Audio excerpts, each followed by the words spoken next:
agentic AI has to be designed around responsible AI. Can you audit? Can you trace? Can you control? The risk we run is we create systems that recursively learn and change without the signal and the switch to turn them off.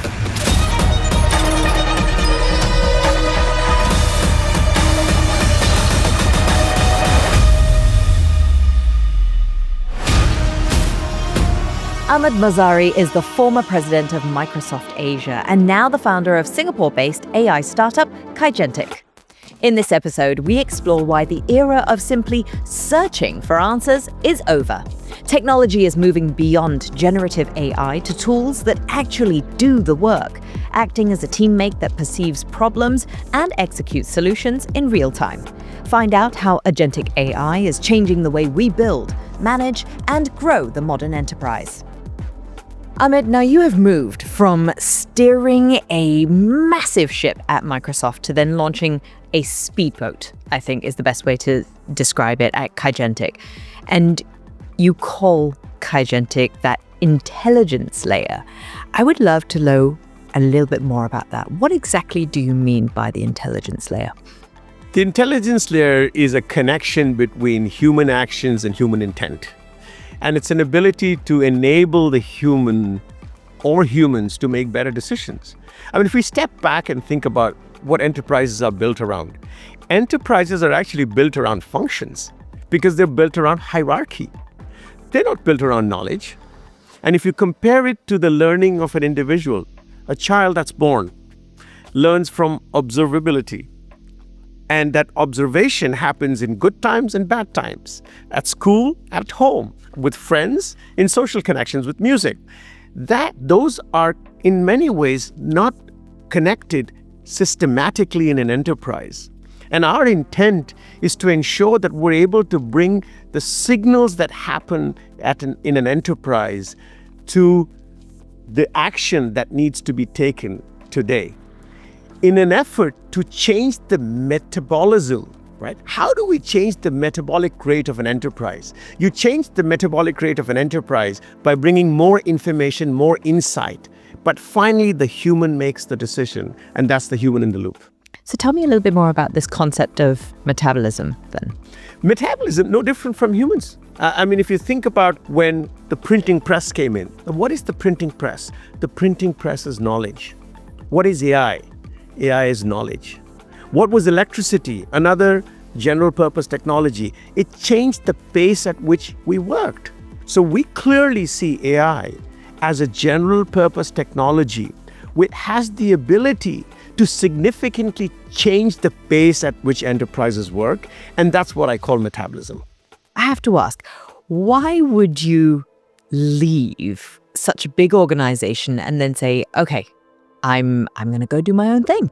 Well, it started first with a yoga retreat. I actually said 7 or 10 days of doing nothing, no caffeine, just clean up your mind. And it really made me think. The first, landline telephone at our home was at the age of 13. And today we live in a world of, 500 meg on your phone as internet speed, AI.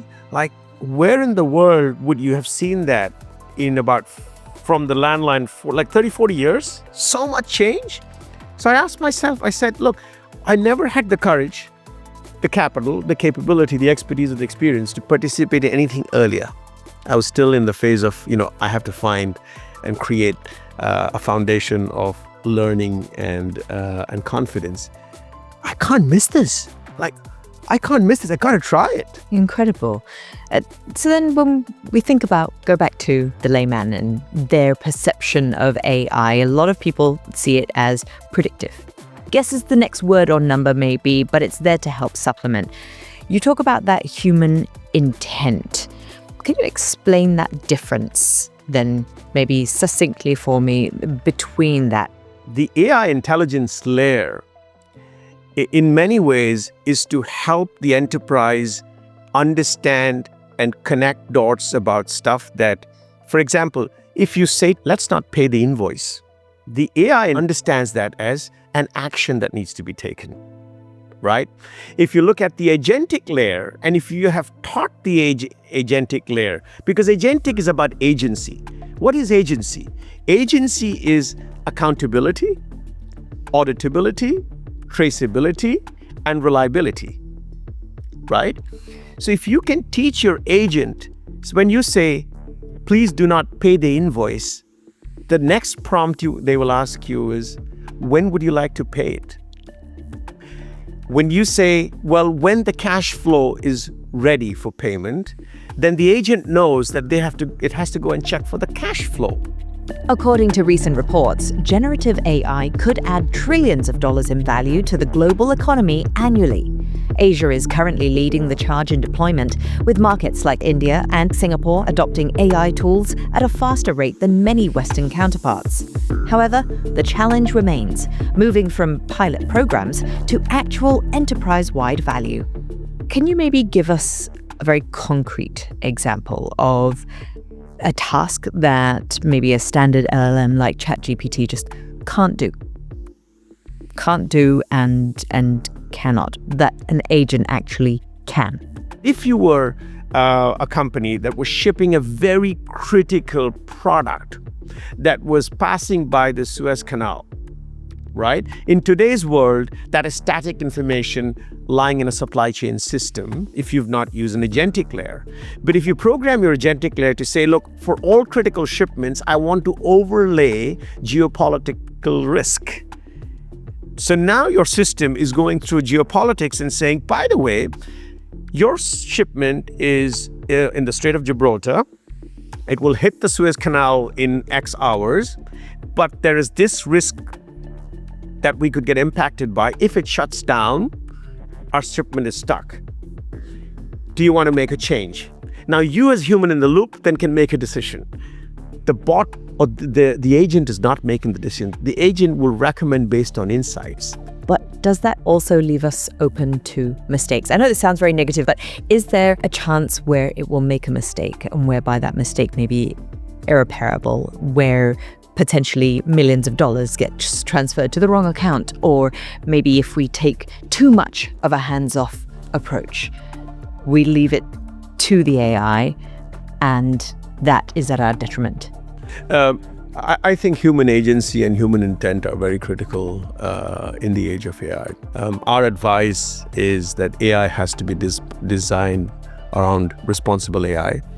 Can you audit? Can you trace? Can you control? I think the risk we run is if we create systems that recursively learn and change without the signal and the switch to turn them off. So any enterprise must have those levers. Any humans that work with on the consumer side must understand the risks. And companies have to ensure that those kill switches are available. I am not in the camp of autonomy of agents. I'm in the camp of enabling humans to make the decisions and ensuring that humans understand the impact of those decisions. You've launched this venture with SMBC Group, 400-year-old Japanese bank that has allocated, I think it's a $340 million war chest to generative AI. So they're effectively your customer zero in that sense. You are building out this whole scope and system for them. How are you ensuring that whilst you're doing this, that you're actually building a global product as opposed to just a single tailored solution for one organization? We have one of the biggest banks in the world as customer zero. So we have a sandbox to try and experiment, right? When do you ever get that? Right. When do you ever get that? Right. We're so fortunate to, when you have a startup, you're thinking about capital, right? We got that sorted, right? So we have a customer that's backing us. Third, we're an independent company. We have an independent board. We can experiment on the most complex things. And if we can solve for tacit knowledge, human knowledge connections in a 400-year-old bank, I reckon the other's not going to be that very challenging. Why Japan, though? I was interviewing a very young engineer, and he said to me something fascinating. He said, Japan has been 2000 since 1980. Japan had products, solution, and innovation that was far ahead of where they were. And even today, in the physical world, Japan still does a very good job. But in the digital world, it has remained underinvested. And hence, the bank, which is at the epicenter of organizing and enabling industries, is the best place for experimentation and enablement. So then, in the next few months then, with your focus on the intersection of business success, but also responsible AI, what do you think is the one major shift in how we work that people just aren't seeing just yet? I mean, let me kind of parse the question slightly differently, right? Always, when something new and clever happens, we overestimate the impact in the short term and underestimate the impact in the long term, because the pace of change is quite dramatic. What I see is that there will come a time not so far in the future where we will start having a conversation of, we have 200 employees and 5,000 agents in our team.